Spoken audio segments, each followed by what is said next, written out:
O presidente Jair Bolsonaro participa de um evento em Teresina, no Piauí, que reuniu uma multidão vestida de verde e amarelo. Ao sair do hotel de trânsito onde se hospedou, Bolsonaro foi recebido por cidadãos e fez um desfile em carro aberto a caminho do evento. A ditadura da toga segue firme. O Brasil tem hoje presos políticos e jornais, parlamentares, influenciadores e partidos censurados. A Folha Política tem toda a sua receita, gerada desde 1º de julho de 2021, confiscada por uma canetada do ministro Luiz Felipe Salomão, ex-corregedor do TSE, com o aplauso e o respaldo dos ministros Luiz Roberto Barroso, Alexandre de Moraes e Edson Fachin. Além disso, todas as receitas futuras do jornal obtidas por meio do YouTube estão previamente bloqueadas. Há mais de 15 meses, todos os rendimentos do jornal estão sendo retidos sem justificativa jurídica. Anteriormente, a Folha Política teve sua sede invadida e todos os seus equipamentos apreendidos a mando do ministro Alexandre de Moraes. Mesmo assim, a equipe continuou trabalhando como sempre, de domingo a domingo, dia ou noite, para trazer informação sobre os 3 poderes e romper a espiral do silêncio imposta pela velha imprensa, levando informação de qualidade para todos os cidadãos e defendendo os valores, as pessoas e os fatos excluídos pelo mainstream, como o conservadorismo e as propostas de cidadãos e políticos de direita. Se você apoia o trabalho da Folha Política e pode ajudar a evitar que o jornal seja fechado pela ausência de recursos para manter sua estrutura, cumprir seus compromissos financeiros e pagar seus colaboradores, doe por meio do Pix, cujo QR Code está visível na tela, ou por meio do código ajude@folhapolitica.org. Caso não utilize Pix, há a opção de transferência bancária para a conta da empresa Raposo Fernandes, disponível na descrição deste vídeo e no comentário fixado no topo. A Folha Política atua quebrando barreiras do monopólio da informação há 10 anos e, com sua ajuda, poderá se manter firme e continuar a exercer o seu trabalho. Pix ajude@folhapolitica.org. Assista!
Telespectadores da TV Senado, ouvintes da Rádio Senado.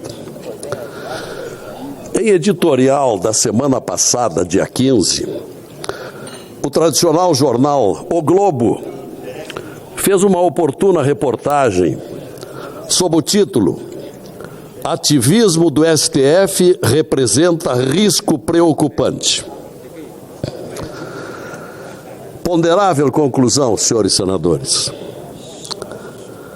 Contra a qual nada a opor. Eu até vou pedir a Vossa Excelência a inserção nos anais do Senado desse artigo, desse editorial do jornal O Globo, do dia 15 recente.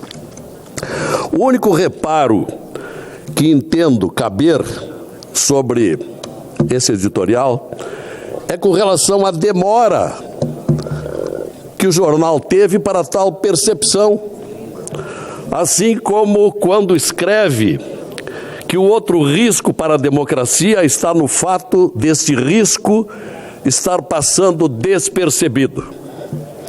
Ora, aqui se impõe uma correção. Parece que o Globo não acompanha assiduamente as sessões do Senado, porque aqui há anos verberamos contra os absurdos excessos do Supremo Tribunal Federal. De minha parte em particular, a constatação é tão intensa e antiga que já ao chegar aqui, em fevereiro de 2015, logo em seguida, em abril daquele mesmo ano, protocolei uma PEC que leva o número 35/2015, propondo mudar o sistema de indicação dos ministros do Supremo, porque o atual sistema incentiva o aparelhamento da Corte, conforme as conveniências do presidente da República em exercício. Isso tem se mostrado de forma escancarada e irrefutável. E daí os tantos atravessamentos de ministros indicados ao Supremo, avançando em atribuições próprias, ora do Executivo, ora do Legislativo, em flagrantes invasões de competências. Ainda por isso, lamento aqui, em tempo, que os presidentes da CCJ, há tempo, não aceitam pautar a PEC 35 e até impeçam o seu andamento. Lastimável, antidemocrático. Mas voltando ao editorial de O Globo do último dia 15, que chegou tarde, mas antes tarde do que nunca. Talvez agora, com a força desse grande órgão de comunicação, ganhemos importante apoio para mudar os rumos do hoje desacreditado e ditatorial Supremo Tribunal Federal, que tem anulado leis aprovadas pelo Congresso, atos do Executivo, assim como violado o direito universal de defesa. Os fatos comprobatórios são muitos, são conhecidos, aqui, principalmente aqui no Senado. Ministros se dão ao direito de fazer cobranças públicas de ações do governo, assim como falar mal dele em palestras no exterior, como ocorreu não faz muito nas cidades americanas de Austin e Boston. O Supremo alcançou o auge, senhoras e senhores, telespectadores, senadores.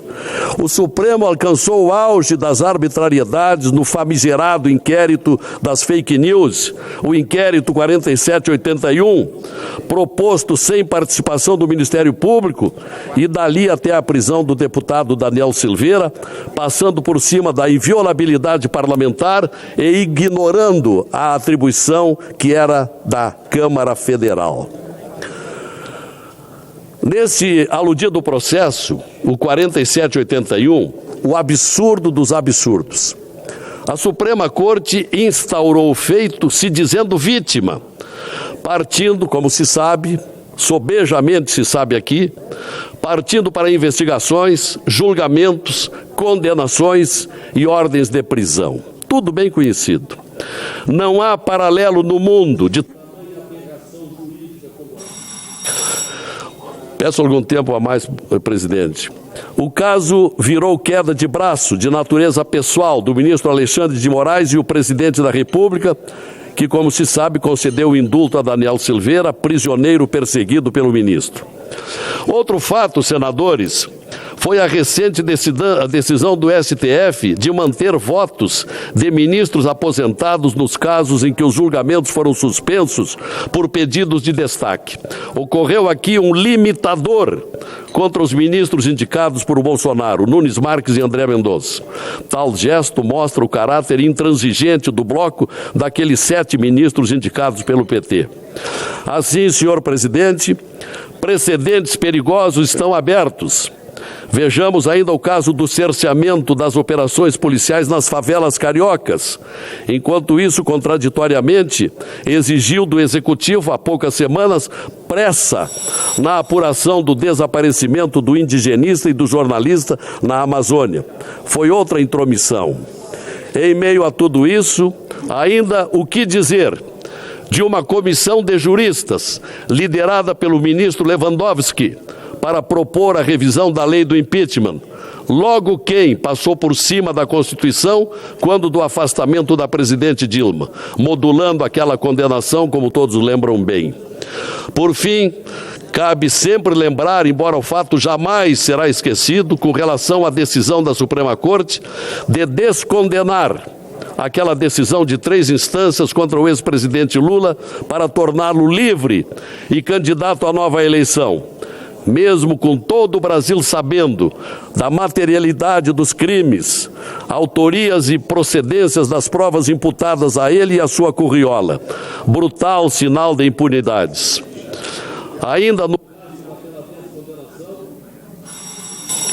Ainda no rastro daquela descondenação, centenas de larápios da Petrobras, do BNDES, dos fundos de pensão e outros órgãos ganharam as ruas para usufruírem das vantagens ilicitamente auferidas. O crime compensou, senhores senadores. Hoje ainda chegam ao ponto de quererem ressarcimento das multas sofridas. Não poderia haver maior inversão de valores. Portudo, teve razão o jornal O Globo, que citei aqui, quando disse que o ativismo do Supremo é preocupante. Só que, dizemos mais, tal ativismo jurídico é político e ativismo político e jurídico é simplesmente aterrorizante.